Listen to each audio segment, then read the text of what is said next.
ನದಿ ತೀರದ ಮಣ್ಣು ಚಿನ್ನಕ್ಕೆ ಸಮಾನ ಎಂಬ ನಾಣ್ಣುಡಿ ಇದೆ. ಆದರೆ ಇಂತಹ ಫಲವತ್ತಾದ ಮಣ್ಣನ್ನ ಅಕ್ರಮ ಮಣ್ಣುಗಳ್ಳರು ಹಗಲು ರಾತ್ರಿ ಎನ್ನದೆ ರಾಜಾರೋಷವಾಗಿ ಲೂಟಿ ಮಾಡ್ತಿದ್ದಾರೆ. ಅಕ್ರಮ ಗಣಿಗಾರಿಕೆಕೋರರ ಮುಂದೆ ಆಡಳಿತ ವ್ಯವಸ್ಥೆ ಮಂಡಿಯೂರಿರುವ ಶಂಕೆ ವ್ಯಕ್ತವಾಗಿದೆ.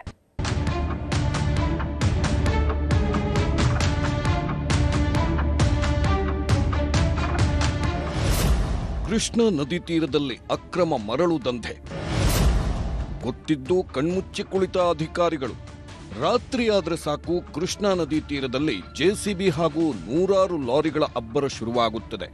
ಅಕ್ರಮ ದಂಧೆಕೋರರು ನದಿಯ ಒಡಲನ್ನೇ ಬಗೆದು ಮಾರಾಟ ಮಾಡುತ್ತಿದ್ದಾರೆ. ಬೆಳಗಾವಿ ಜಿಲ್ಲೆಯ ಅಥಣಿ ತಾಲೂಕಿನ ಕೃಷ್ಣಾ ನದಿ ದಂಡೆಯಲ್ಲಿರುವ ಝಂಜರವಾಡ, ಶಿರಹಟ್ಟಿ, ಸವದಿ, ಜನವಾಡ, ನದಿ ಇಂಗಳಗಾಂವ್, ಸಪ್ತಸಾಗರ, ಪಿಕೆ ನಾಗನೂರು, ದರೂರು ಸೇರಿದಂತೆ ಹಲವು ಗ್ರಾಮಗಳಲ್ಲಿ ಅಕ್ರಮವಾಗಿ ಮಣ್ಣು ಗಣಿಗಾರಿಕೆ ನಡೆಯುತ್ತಿದೆ. ಕೃಷ್ಣಾ ನದಿ ತೀರದ ಮಣ್ಣನ್ನ ದೂರದ ಊರುಗಳಿಗೆ ಸಾಗಿಸಿ ಇಟ್ಟಿಗೆ ಭಟ್ಟಿಗಳಿಗೆ ಸಾಗಾಟ ಮಾಡಲಾಗುತ್ತಿದೆ.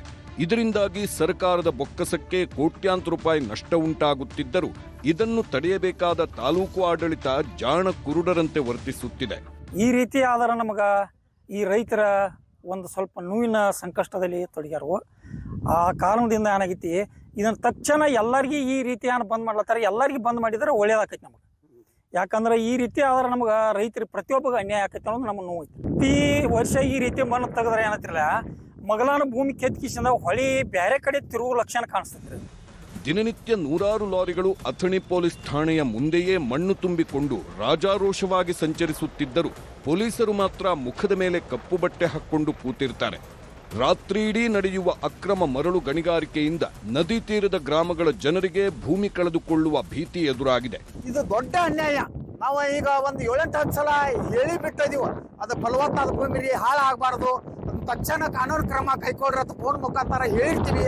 ಆದ್ರೆ ಹೋಗ್ತಾರೋ ಅದು ಯಾವ ವಶೀಲಿ ಐತೋ ಏನೈತೋ ತಾಲೂಕು ಆಡಳಿತ ಈ ಮಣ್ಣನ್ನ ಕಾಪಾಡುವಲ್ಲಿ ವಿಫಲ ಆಗೈತೆ ಅಂತ ಹೇಳಿ ಈ ಸಂದರ್ಭದಲ್ಲಿ ನಾವು ಹೇಳಕ್ ಇಷ್ಟಪಡ್ತೀವಿ.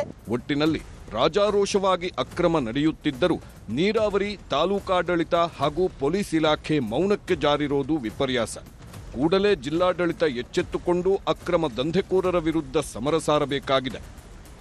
ಲೋಹಿತ್ ಶಿರೋಳ, ನ್ಯೂಸ್ 18, ಚಿಕ್ಕೋಡಿ.